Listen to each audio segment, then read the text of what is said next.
good evening, maayong gabi mga Arthritis Warriors. Ako si Dr. Joe Flordelis ug naata karong gabi para mutubag sa mga pangutanan ninyo about hip and knee arthritis. So, kung wala mo kailan ako, usa ko ka specialista na orthopedic sa hip ug knee and na ako diri sa syudad sa Cebu City. Karong gabi una atong tubagon mga pangutana bahin sa hip and knee arthritis.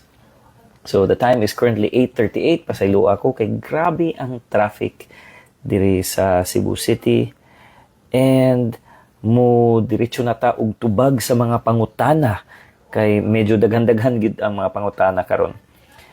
Musugod ta sa number 1, top 10 questions ni na gitubag-tubagan nato about mga hip and knee arthritis.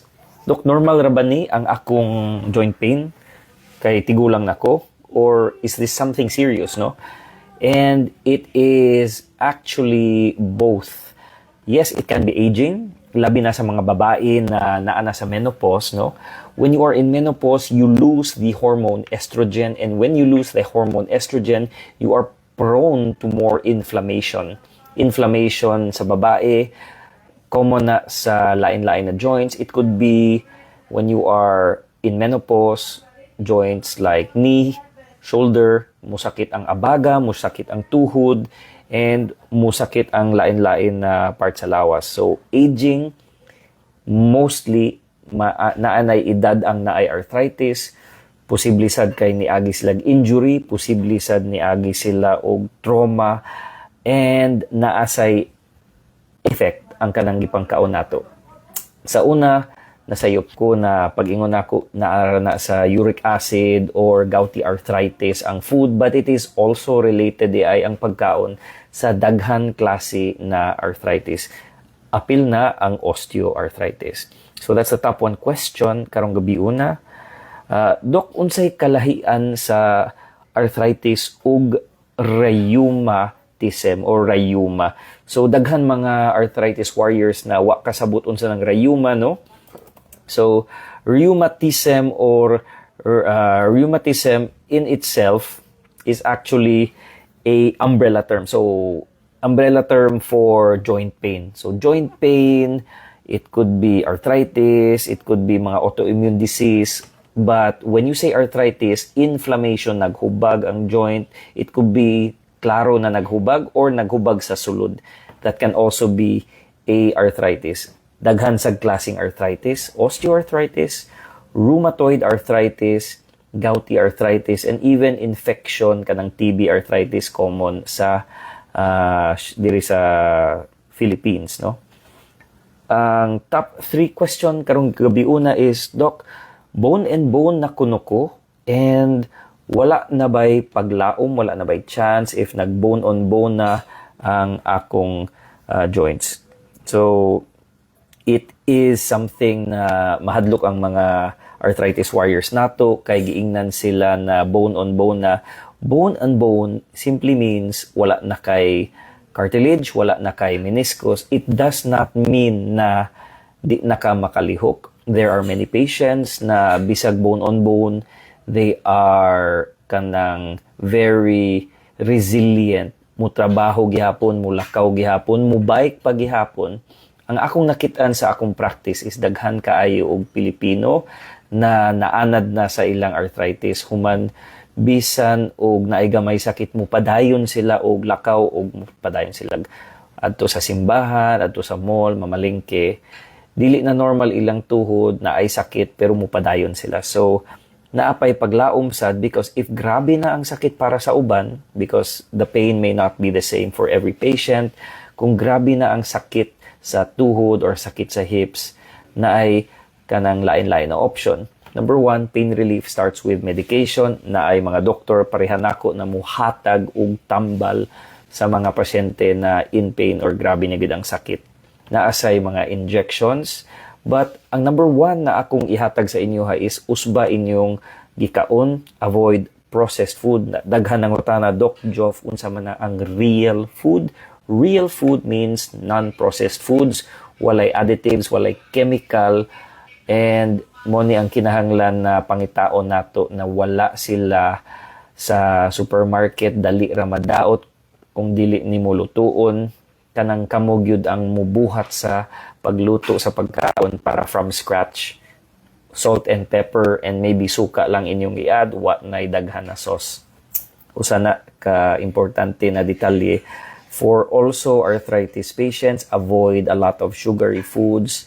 Muna na daghan og ni try og low carb diet, because when you remove sugars, rice, breads and grains, less ang inflammation, less ang imong sugar, blood glucose. And this is of course known na taas gani ang sugar, dali madaot ang joint, daghan sad og relationships between diabetes and osteoarthritis.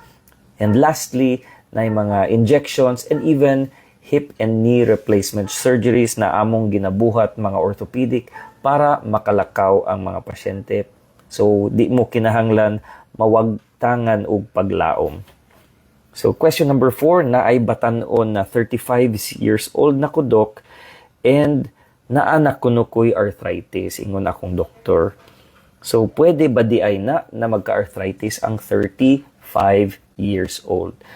And ang tubag ani is tinuod na ay mga batan-on ako ng mga pasyente 35 years old, labi na sa hips, tungod kay na ay gipang inom na tambal, na ay gitawag og AVN, ang uban kay nagka-COVID, human ang tambal sa COVID nakadaot sa ilang hips, namatay ilang hips ug nag-AVN, pariha adtong sikat na artista ug vlogger na si Angelica Panganiban.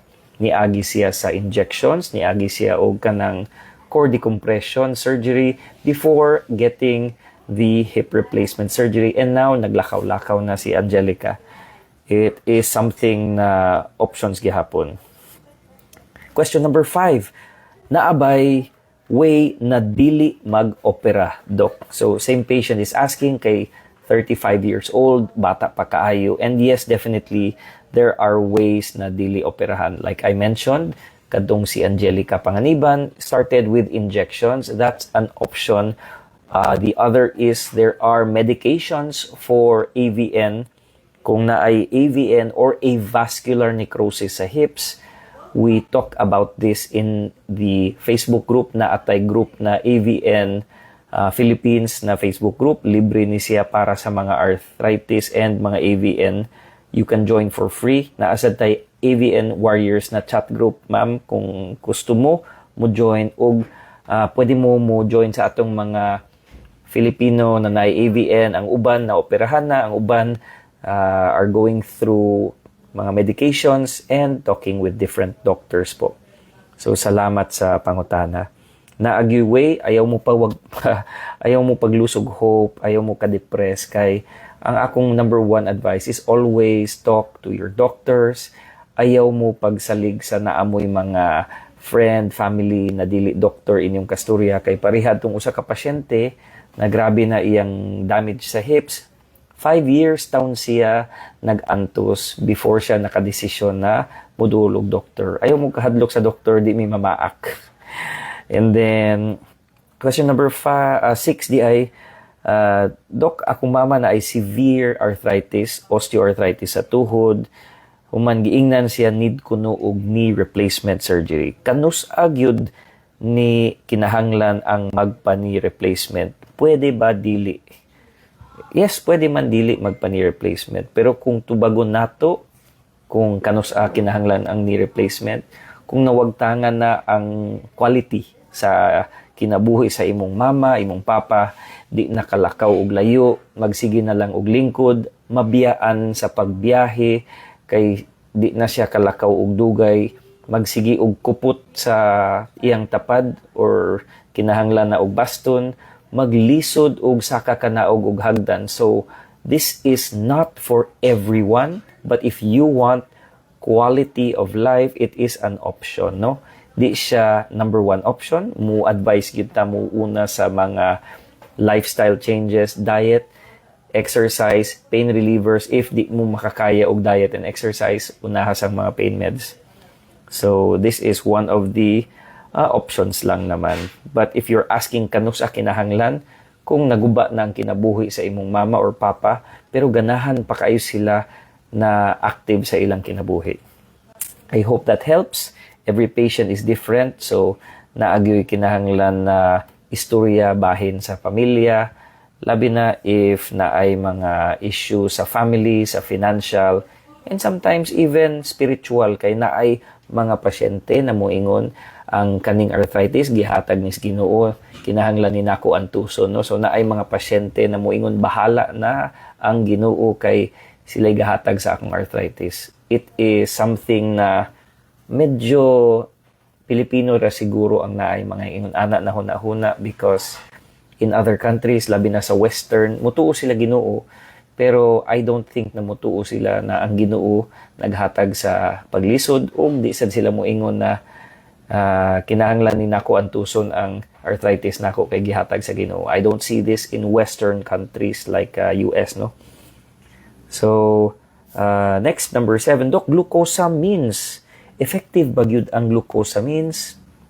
And the answer is, according to the latest na guidelines, mga arthritis warriors, latest guidelines sa American Orthopedic Association, American Rheumatologic na Association, is they recommend against glucosamines for osteoarthritis, meaning dili na siya recommended ang glucosamines, and this is relatively bag-o na guidelines. Ang rason nga nung di na sila mo recommend og glucosamine tungod kay long-term effects is wala, or same ra sa murag placebo or murag so walay effect long-term kaayo ang glucosamine. So the orthopedics and the rheumatologist doctors are now recommending against the use of glucosamine in the latest guidelines according to the American College of Rheumatology and the American Association of Orthopedic Surgeons, or AAOS.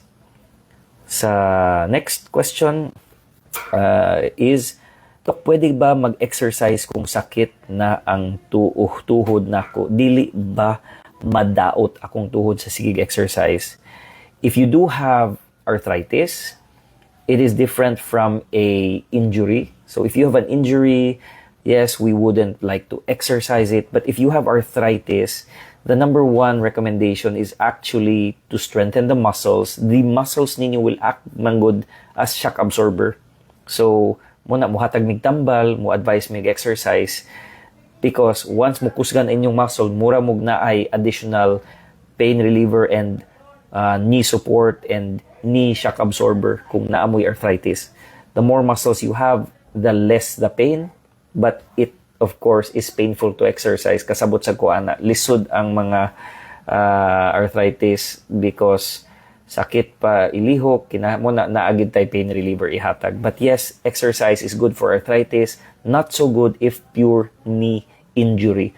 So best good to consult a doctor. Make sure you have a knee arthritis na diagnosis before anything. Make sure that you have pain relievers before doing exercise, because with arthritis, exercise can be painful, mga warriors, no?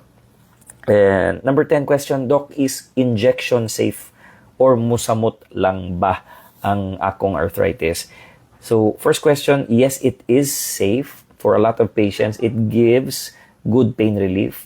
But long term, yes, makadaot sad siya. So, na ay ingon ana na effect ang cortisone. Mura ragod na og kanang coffee, 2 cups of coffee, good for the bones because it has certain chemicals that's good for the bones, but more than 2 cups, kanang moabot na mog 4 cups of coffee, it's actually going to leak calcium and then maihi ni mong calcium. It is not so good for the bones. More than 3 to 4 cups is really bad. 2 cups lang ang recommended of coffee per day for the bones. Same sa injection. I would recommend injection 1 to 2 times. But long-term effects, if you keep injecting the knees, your arthritis may worsen and the damage to the kanang cartilage mo grabe sad ang inyong damage. So long-term ang cortisone injection or steroid injection not so safe po. Okay.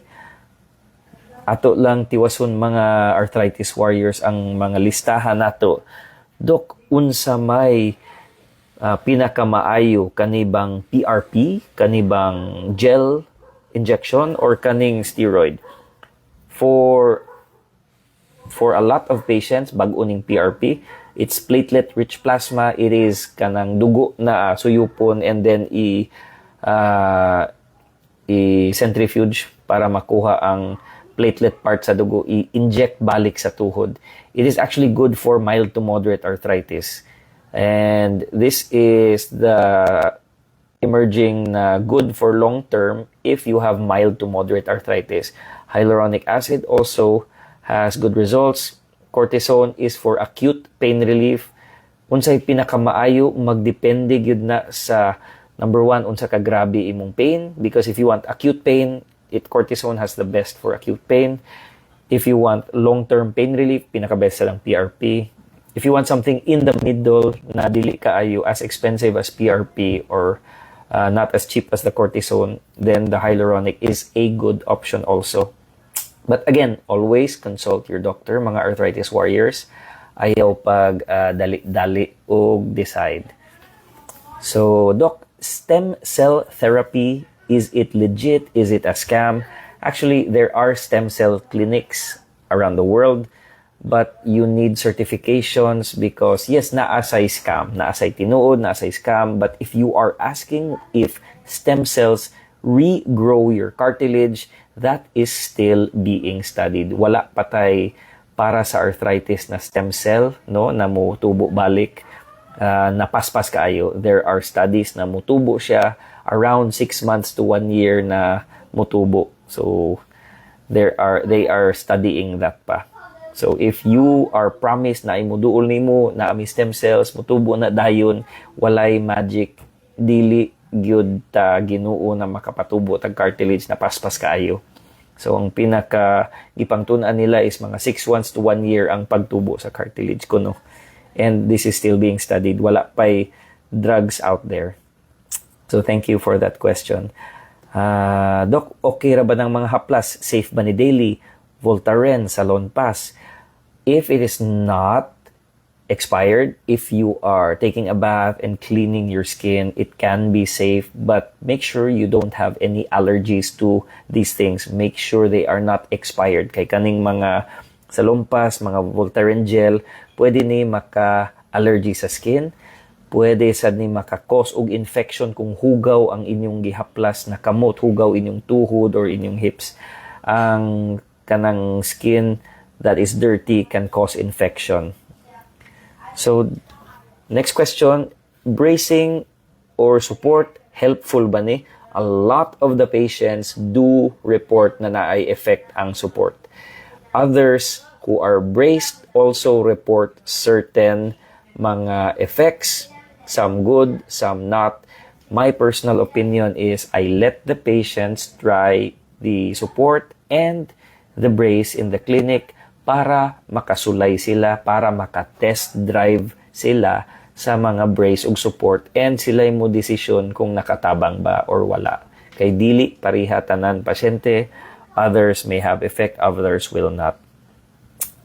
Bali ko ang atong next question diri kay daghan-daghani na kinahanglan hutdo nako, no, is Doc, unsay best exercises para sa akong tuhod without making it worse?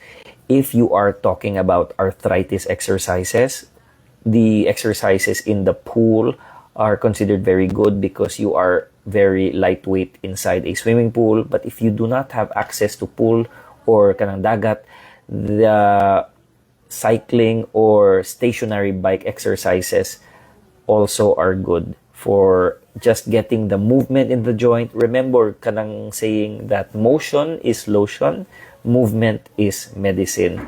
Tinuod na para sa mga arthritis warriors. Doc, okay ba na mo lose og weight para mo less ang pain? Lisod ang pag-lose og weight, but yes, na ay effect.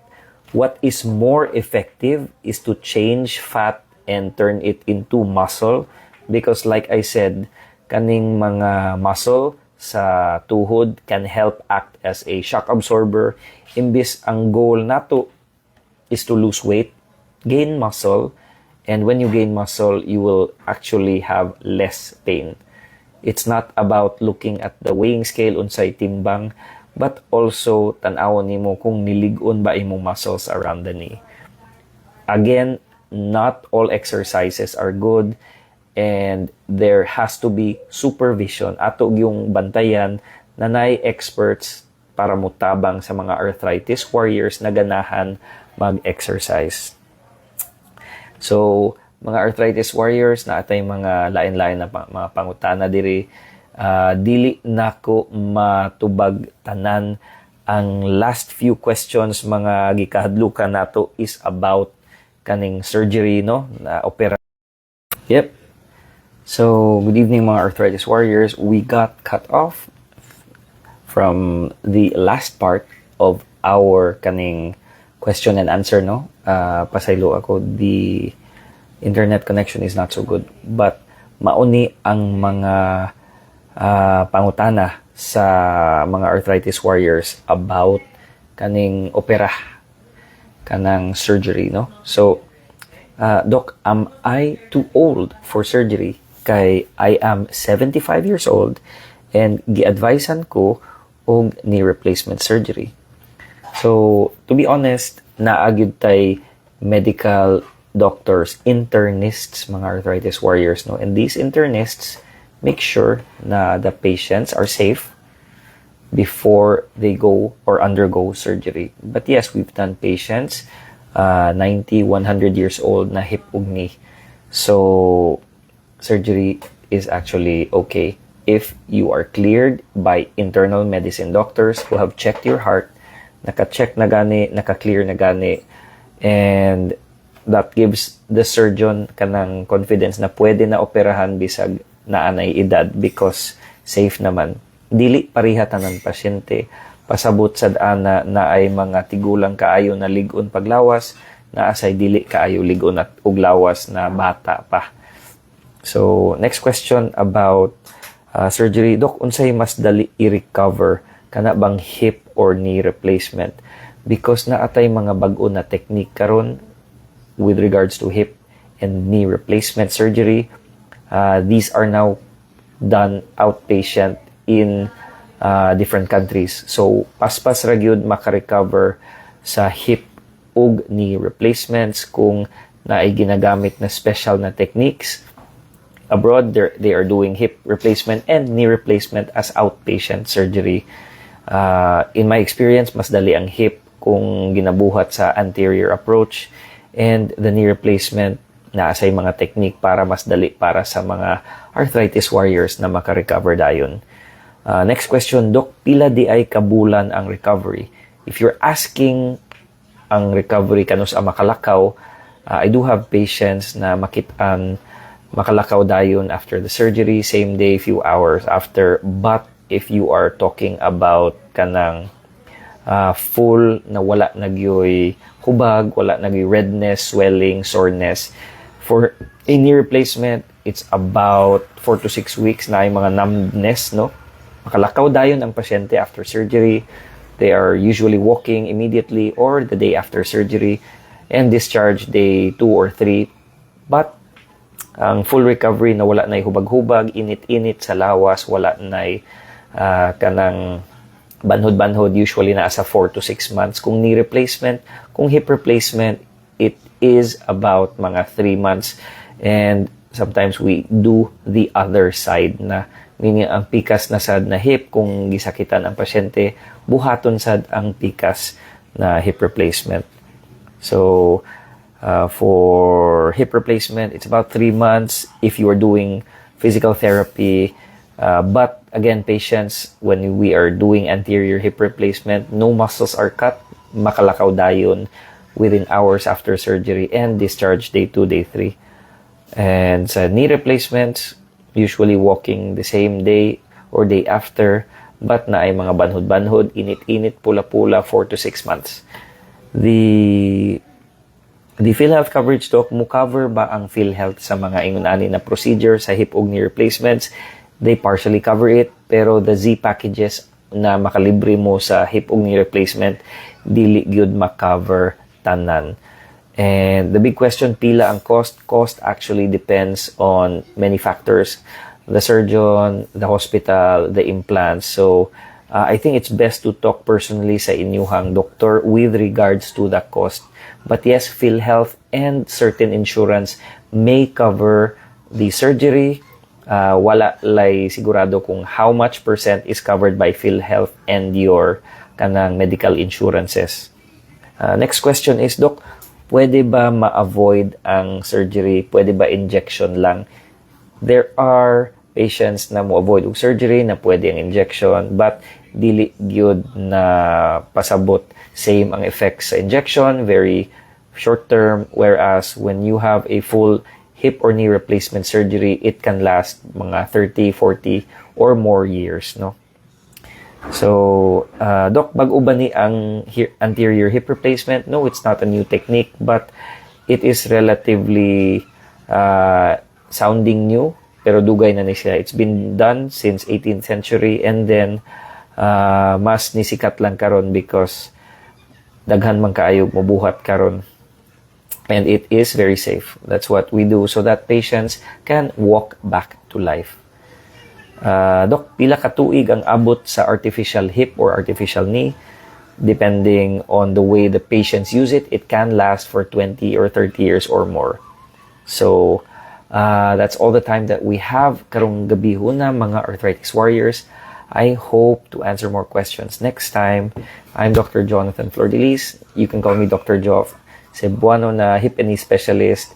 And if you are someone na interesado sa mga bone and joint health, palihog og download libre ang Move Better, Live Stronger na libro nako naa sa website. The link is below, hipandkneecebu.com. Much love and respect. Naatay part 2 aning atong question and answer. I'll try to do the next part. Tanaw na to kung pwede sa Sabado sa gabi, no? Much love and respect. I'm Dr. Joff. Bye-bye.